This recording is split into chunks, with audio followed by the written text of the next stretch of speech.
Les seigneurs des trois armées se rencontrèrent en terrain neutre. Il n'y avait pas de gravité à bord du vaisseau, et nous étions forcés d'utiliser nos semelles magnétiques. Chacun de nous avait amené avec lui une poignée de garde du corps, et nous nous étions retrouvés dans les ténèbres du pont du commandement du His Chosen Son. La salle était encore peuplée des cadavres des membres d'équipage ravagés par les effets du warp. Certains flottant en apesanteur, alors que d'autres étaient toujours harnachés à leur station de travail. Les corps de guerriers en armure de céramide aux couleurs des Sons of Horus parsemaient également le pont. Ce vaisseau était mort depuis longtemps, et personne n'avait donné de sépulture à son équipage. Falcus fut le premier à arriver. Ces guerriers, aux armures bleu océan ou noir profond, avaient sécurisé la zone et pris des positions défensives tout autour du stratégium. Un détachement s'était placé sur une plateforme surélevée et éloignée de l'hôtel central. Et les guerriers qui le composaient se tenaient accroupis, prêts à faire feu de leurs puissants fusils de précision. D'autres escouades couvraient tous les points de jonction entre les différentes parties du pont, et chaque soldat avait son arme à l'épaule, prêt à tirer au moindre signe de danger, ou à couvrir les positions de ses frères de bataille. Malgré les changements qu'avaient subis leurs armures, je reconnus plusieurs officiers des Sons of Horus. Il ne sert à rien d'essayer de cacher son identité à ceux qui peuvent lire les pensées, car l'âme de chaque individu a une odeur particulière et sa propre aura. Notre groupe fit son entrée dans la ligne de mire d'une dizaine de bolteurs. Comme il est rassurant de voir que Falcus est toujours aussi prudent, dit Azurkai sur le Vox. Il était resté à bord du Tlaloc, mais avait lié son esprit au mien, et je ne doutais pas une seconde qu'il gardait également un œil sur les données de mes senseurs. La mauvaise qualité de la transmission ne faisait rien pour adoucir le ton de sa voix. « Baisse tes armes, Falcus !» Je fis pulser ces mots en prenant soin de les priver de toute émotion susceptible de semer la confusion quant à mes intentions. Il s'agissait d'une requête, pas d'un ordre. Falcus se tenait seul, non loin d'un cadavre en armure avachi sur la console centrale. Le casque de son armure Terminator n'était plus simplement décoré d'un panache d'officier, mais également par deux cornes tordues qui formaient autour de sa tête une monstrueuse couronne d'ivoire. Il leva la main en réponse à mes mots silencieux, et ses hommes abaissèrent leurs armes. Une série de craquements se fit entendre juste avant qu'ils ne prennent la parole, le temps que nos systèmes Vox se synchronisent. « Caillon !» dit-il, un soulagement non dissimulé dans la voix. « Mes excuses pour notre retard, la tempête nous a causé du souci. » Il me fit signe de monter sur l'estrade et parla de sa voix rocailleuse. « J'avais entendu dire que tu étais tombé à Drolker. »« J'étais du bon côté, à Drolker, » répondis-je. Pour une fois. En des temps plus glorieux, Falcus avait été l'un des officiers les plus haut gradés de la 16e Légion. Il portait toujours le plastron doré que lui avait offert son père génétique, décoré d'un œil sans paupières grand ouvert. L'influence du warp l'avait changé depuis notre dernière rencontre, et des protubérances osseuses sortaient maintenant des articulations de ses mains, ainsi que de ses coudes.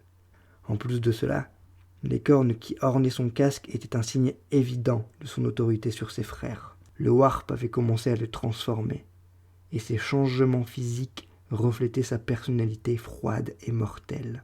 Un autre signe révélateur était la présence de deux défenses sortant de sous sa plaque faciale. Il s'agissait d'un trait que l'on retrouvait souvent chez les Terminators d'élite des 9 légions. Comme la plupart d'entre nous en cette époque tourmentée, sa loyauté allait en premier lieu à sa bande de guerre et aux guerriers auxquels il pouvait faire confiance. Son clan était formé de compagnies qu'il avait autrefois commandées, ainsi que de convertis qui s'étaient joints à sa cause au fil des longs siècles qui avaient suivi le siège de Terra. Ils se nommaient eux-mêmes le Duraga Kal Esmejak, le gris qui vient des flammes. Un ancien terme de deuil chtonien qui faisait référence aux cendres restantes après la crémation d'un corps.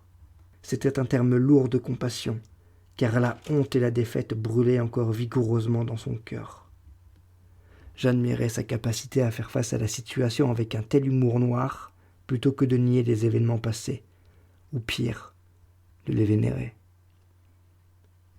Alors que nous nous approchions, Falcus leva sa paume dans notre direction en signe d'avertissement. « Seulement toi, mon frère !» Mes compagnons firent halte. Gyr n'avait pas besoin d'encouragement et se mit à arpenter le pont et à renifler les cadavres malgré l'absence d'atmosphère. Je sentais qu'elle restait sur ses gardes, parfaitement au fait de son environnement. Elle n'avait nul besoin que je lui dise de rester prudente. Mais Carrie et Jedor étaient fidèles à eux-mêmes. Si nous sommes attaqués, leur transmis-je, détruisez tous les guerriers qui s'en prennent à nous. Ils acquiescèrent sans un mot. Au même instant, les doigts des 2 rubricae se resserrèrent imperceptiblement sur leurs armes. J'avançai vers la plateforme, seul. « Ta convocation était vague, » dis-je à Falcus. « C'était nécessaire. Où est le prophète blanc ?»« Il commande le Tlaloc, en mon absence. »« Et ta Xénos ?» dit-il, sans cacher son dégoût. « Ta sangsue à douleur n'est pas à tes côtés ?» Elle est également au bord du Tlaloc, ce qui ne lui plaît que très peu d'ailleurs. J'avais dû la laisser à bord. Même si j'avais pu lui faire confiance pour contrôler sa faim au milieu de tous ces guerriers, elle était inutile dans un environnement privé d'atmosphère, et ses ailes auraient fait de sa combinaison spatiale un véritable fardeau. Falcus désigna ma main droite, posée sur le réceptacle de cuir ancien attaché à ma ceinture par une chaîne, et dans laquelle je gardais un assortiment de cartes faites de parchemin. Son casque cornu était le parfait compagnon de l'éboulis qu'était sa voix. « Tu as plus de cartes que la dernière fois !» Il ne put voir le sourire qui se dessina sur mon visage, mais l'amusement dans ma voix fut évident lorsque je répondis. « Quelques-unes. »« En effet, » admis-je, « je n'ai pas chômé. »« Tu t'attends à des problèmes ?»« Je ne m'attends à rien. J'aime seulement être bien préparé. Où sont les autres ?» Il soupira doucement. « Il est probable qu'Azurkai et toi soyez les derniers à arriver. Cela fait des semaines que nous sommes ici, sans nouvelles de personne. Léor disait que vous aussi, vous étiez morts. Dans mon cas, c'était presque vrai. » Falcus et moi, nous nous connaissions depuis longtemps, et nous nous faisions autant confiance que cela était possible entre 2 membres de 9 légions. Lorsqu'il n'était pas empli de la rage de la bataille, c'était un homme patient. Nous avions servi ensemble à de nombreuses reprises, d'abord pendant la Grande Croisade, puis lors du siège de Terra, et puis davantage encore après que nous eussions été bannis au cœur du Grand Œil. « Alors, quelle est la raison de ma venue ici ?» demandai-je. « Attendons Léor. Ensuite, je te dirai tout. »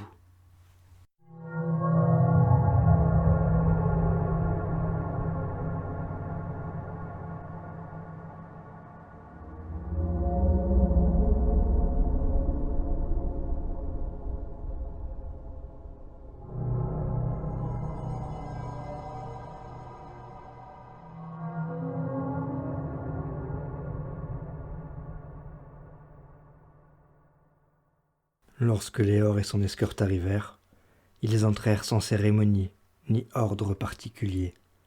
Ils étaient une meute de guerriers marchands sans formation, observant la pièce de derrière leur casque couronné du symbole du dieu de la guerre. La couleur de leurs armures dépareillées rappelait celle du sang et du métal nu. Ils ne prirent même pas la peine de balayer la salle de leurs armes. La plupart ne portaient même pas de bolters, mais exhibaient des haches tronçonneuses attachées à leurs poignets par des chaînes, ou portaient d'énormes canons rotatifs sanglés à leurs épaules. Aucun d'entre eux ne se soucia des nombreux bolters qui les suivirent alors qu'ils prenaient leur place. La prudence ne semblait pas figurer sur la liste de leurs préoccupations. Ou bien ils faisaient suffisamment confiance à Falcus pour ne pas ressentir le besoin d'être sur leur garde. Leur chef portait son bolter lourd avec une telle grâce et une telle aisance qu'on aurait pu croire qu'il était né avec. Il lança son arme à l'un de ses subalternes et fit signe à ses hommes de rester près de l'entrée sud. Avant la guerre, il avait été le centurion Léorvin Ucris, 12e légion, 50e compagnie de soutien lourd. Je ne le connaissais pas à l'époque. Ce n'est que des années plus tard, alors que nous parcourions déjà l'Empire de l'Œil, que nous nous battîmes côte à côte. Léor s'avança directement vers l'estrade et se plaça droit devant Falcus, qui se tenait tout près du trône de commandement. La silhouette de l'ancien capitaine du navire était pâle et son armure recouverte d'une couche de givre. Le World Eater jeta un bref coup d'œil au cadavre, mais ne lui accorda pas plus d'une demi-seconde de son attention. Puis il se tourna vers moi, son casque aux lentilles bleues, et dont la grille faciale avait été forgée à l'image des dents nues d'un crâne en décomposition.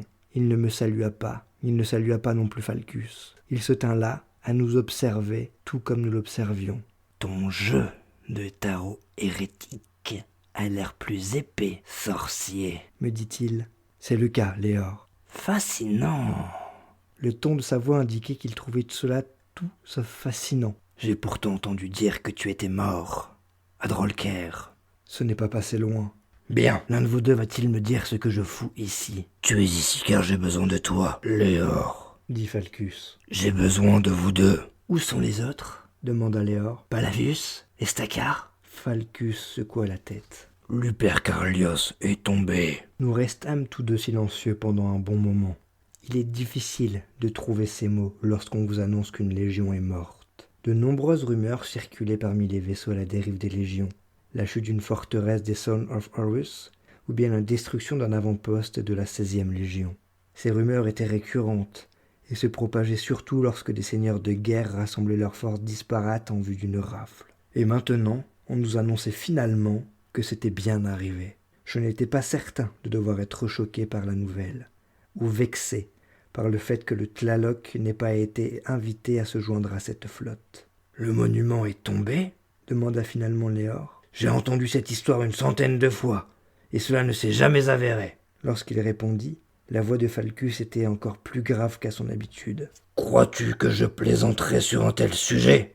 Les empereurs Childron nous sont tombés dessus avec leurs côtes de vaisseaux de tous les autres légions. Le monument n'est plus. Il a été réduit en cendres. » C'est donc pour cela que ta flotte a l'air si mal en point, répondit Léor. Le ton de sa voix ne faisait aucun doute. Il souriait derrière son masque. Franchement, fraîchement revenu la queue entre les jambes après la perte de votre dernière forteresse. Lupercarlios n'était pas notre dernière forteresse. Nous en avons d'autres. Oui, mais c'était la seule qui comptait cependant, n'est-ce pas? Les implants crâniens de Léor avaient ravagé son système nerveux. Des convulsions et des spasmes parcouraient en permanence ses épaules et ses doigts. Il était sage d'ignorer ses nombreux tics.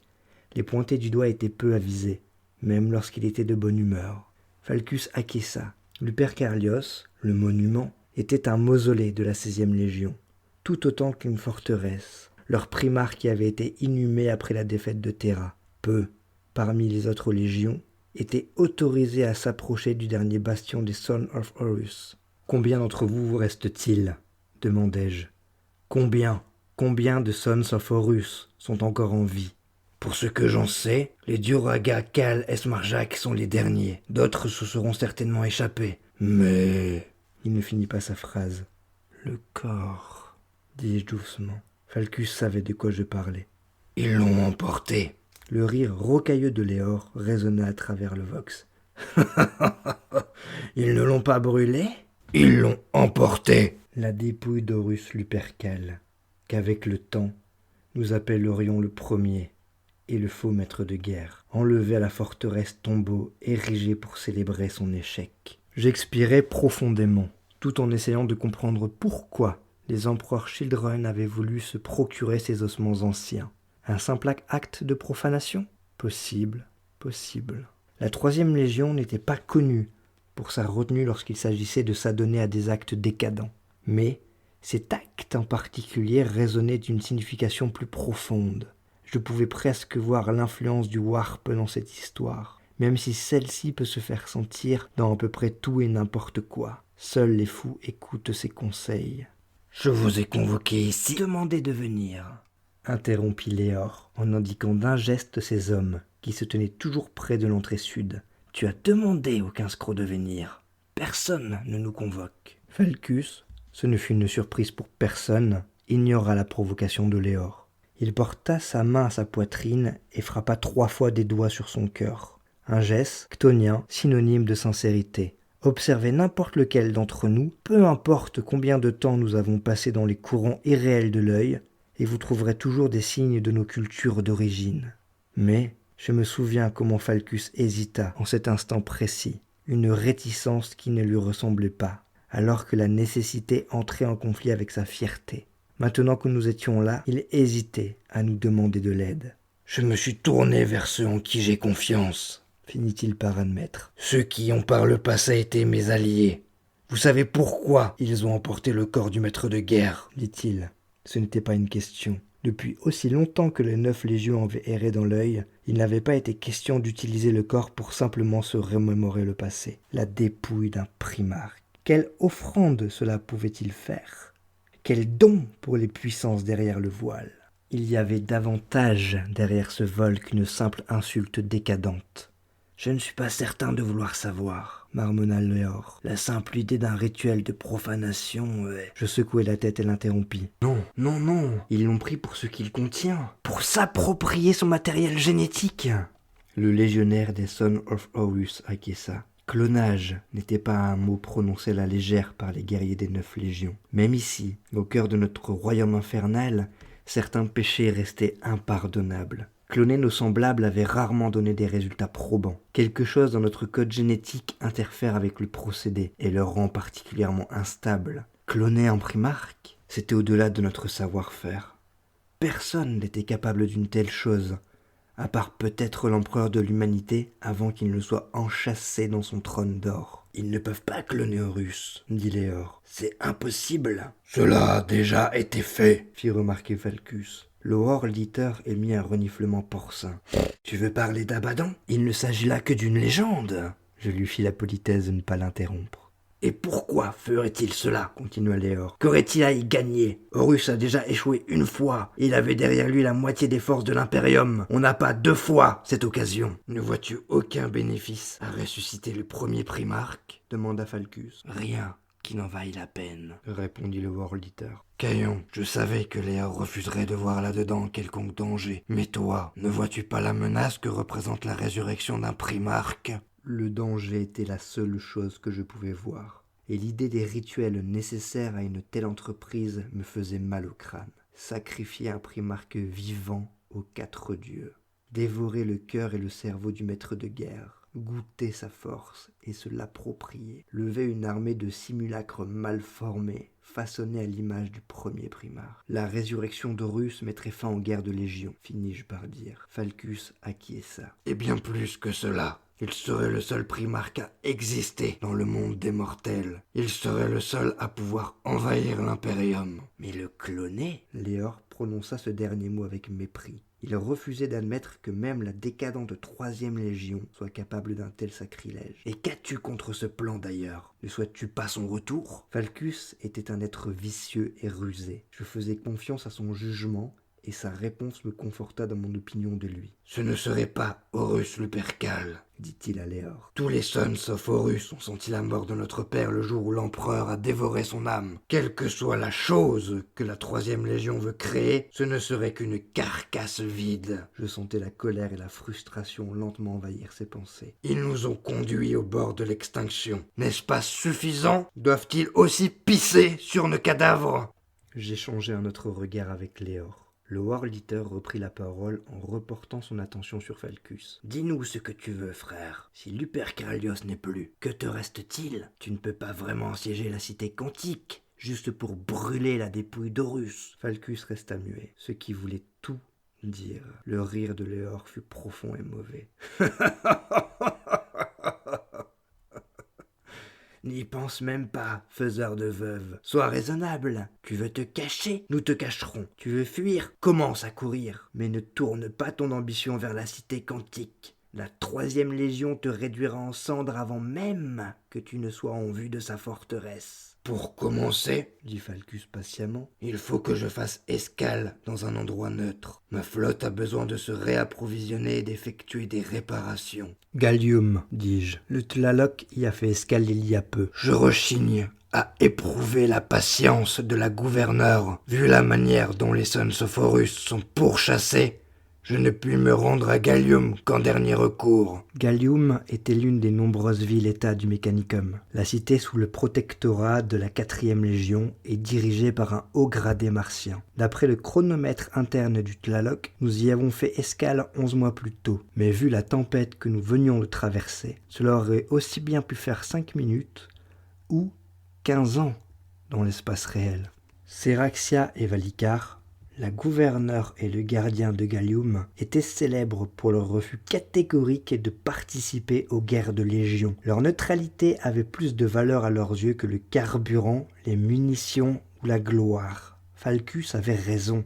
Se présenter à Gallium dans sa situation était risqué. « Faire le plein de carburant et de munitions, » dit Léor en haussant les épaules. « Et ensuite, même une fois ta flotte remise en état, ta légion reste tout aussi morte que celle de Caillon, » continua-t-il en indiquant Mécari et Jedor d'un geste. « Sans vouloir t'offenser, » continua-t-il. « Ce n'est pas le cas, répondis-je. » Léor se retourna vers Falcus. « Je suppose que tu nous as fait venir ici pour nous faire honorer d'anciens pactes, hein? J'apprécie ton hospitalité, mais j'aurais très bien pu te faire parvenir mon refus et laisser le Whitehorn là où il était. Tu as interrompu une campagne fructueuse. » « Quelle ingratitude! Tu as une dette envers moi, Léorvin !» Léor et Falcus se tenaient face à face, plastron contre plastron. Les choses se déroulaient souvent de cette façon entre les légions, y compris entre celles qui étaient alliées. L'intimidation était en quelque sorte un art, au même titre que se rappeler l'équilibre des dettes et des faveurs dues. Nous prenons tout cela très au sérieux. J'ai une dette envers toi, frère, pas envers ta légion. Je refuse de mourir avec elle. Tu veux t'enfuir? J'ai dit que je t'aiderais. Tu veux te cacher? Je t'aiderai même à faire de toi un lâche, si c'est ce que tu veux devenir. Mais je ne m'attaquerai pas à la 3e légion, parce qu'elle a volé la dépouille de ton père. C'est le destin que tu t'es écrit lorsque tu as fui Terra, en nous privant de la victoire au passage. » La vieille accusation.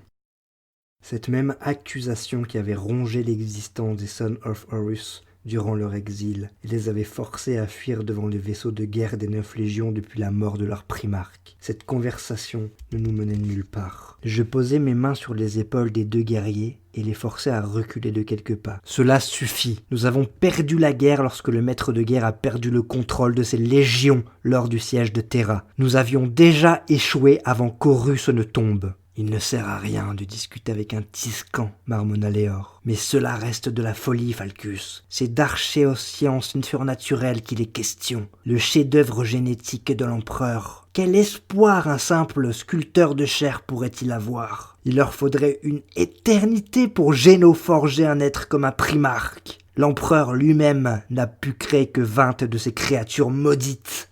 Et cela lui a pris des décennies. « Je suis prêt à courir le risque, » répondit Falcus d'une voix dure et froide. C'était un homme colérique, mais sa rage était glacée plutôt que brûlante.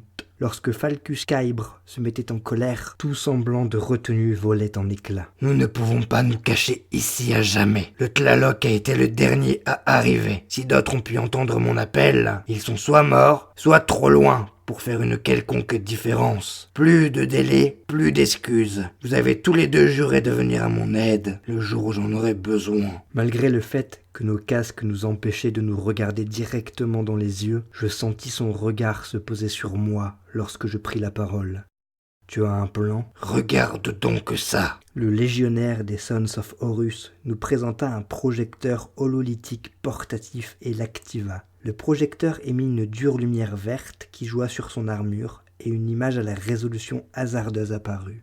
L'image était celle d'un vaisseau.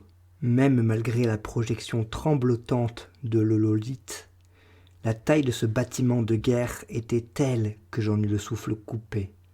Il s'agissait d'un navire d'une majesté absolue. Son arête dorsale était une véritable forteresse et sa proue blindée était typique de la variation Scylla d'un vieux vaisseau de classe Gloriana. Je reconnus immédiatement le navire, et Léor aussi. Seule une poignée de bâtiments de ce modèle avait été construite, et l'empereur les avait offerts à ses légions Space Marine pour qu'ils leur servent de vaisseaux amiraux. Mais parmi toutes les flottes de l'empereur, un seul navire de modèle Gloriana avait été construit selon le schéma de variation Scylla. Léor croisa les bras. Son plastron était frappé de l'impérialis, le crâne ailé, symbole de fidélité à l'impérium, et Léor le portait sans la moindre honte. Il l'avait même poli, de sorte que l'argent du symbole entre en contraste avec le rouge sombre de son armure. Je pense qu'il appréciait l'ironie de cet étalage. Les cerveaux-moteurs de sa nuque ronronnèrent lorsqu'il secoua brièvement la tête. « Ta légion vient de mourir, mon frère. Le moment est mal choisi pour aller chasser des fantômes. » Je suis sérieux, dit Falcus de sa voix grave. Je vais trouver le Vengeful Spirit. Avec lui, je détruirai la cité quantique. Des centaines de bandes de guerre l'ont cherché pendant des siècles, dis-je de mon ton le plus diplomatique. Des centaines de bandes de guerre qui ne savaient pas où chercher. Et toi, tu le sais ? Il modifia un réglage sur le projecteur hololithique. L'image devint floue pendant plusieurs secondes, puis se recalibra sur une représentation de l'œil de la terreur. De sa main libre, il indiqua la frontière intérieure de l'œil et les étoiles maudites tournées en direction de Terra. Les mondes radiants. Sur le Vox, le rire de Léor résonna comme un coup de fusil. Et comment comptes-tu faire traverser la marée de feu à tes vaisseaux mal en point ? C'était une mauvaise question. Je me chargeais de poser la bonne. Comment sais-tu que le Vengeful Spirit est là-bas ? Falcus désactiva le projecteur. Il m'a été rapporté que le vaisseau est caché au cœur d'une nébuleuse de l'autre côté de la marée de feu. Je compte emmener ma flotte jusqu'au monde radiant. Et je veux que vous veniez avec moi. Au-delà de la marée de feu. Voilà pourquoi il avait besoin de moi. Ni Léor, ni moi ne répondîmes. Peut-être que pour d'autres, les paroles de Falcus auraient pué le désespoir. Son besoin de partir en quête du vaisseau amiral de sa légion pouvait suggérer une incapacité à oublier le passé. Une obsession à se remémorer la gloire d'antan, quitte à ignorer les possibilités qu'offrait le futur.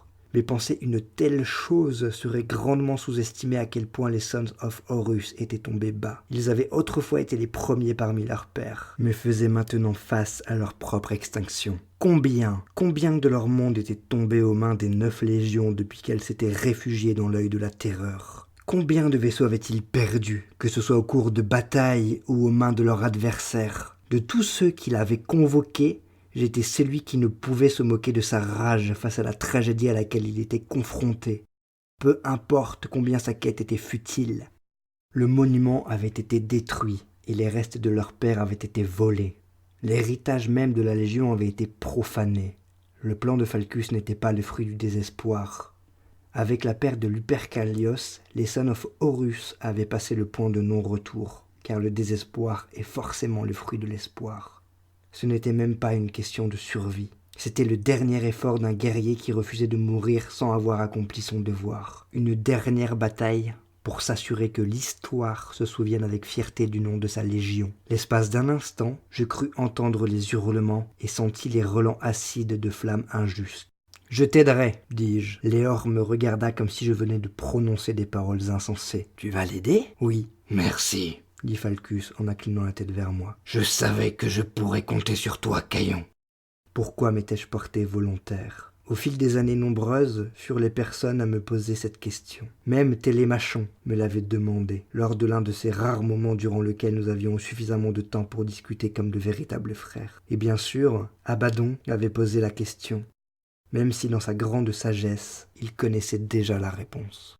Léor, cependant, n'était pas aussi sûr. « Je veux des réponses, Falcus. Comment sais-tu ce qu'il y a de l'autre côté de la marée de feu ? Qui t'envoie dans cette croisade absurde ?» Falcus se retourna et donna un ordre à ses hommes sur le Vox. « Amenez-le-moi. »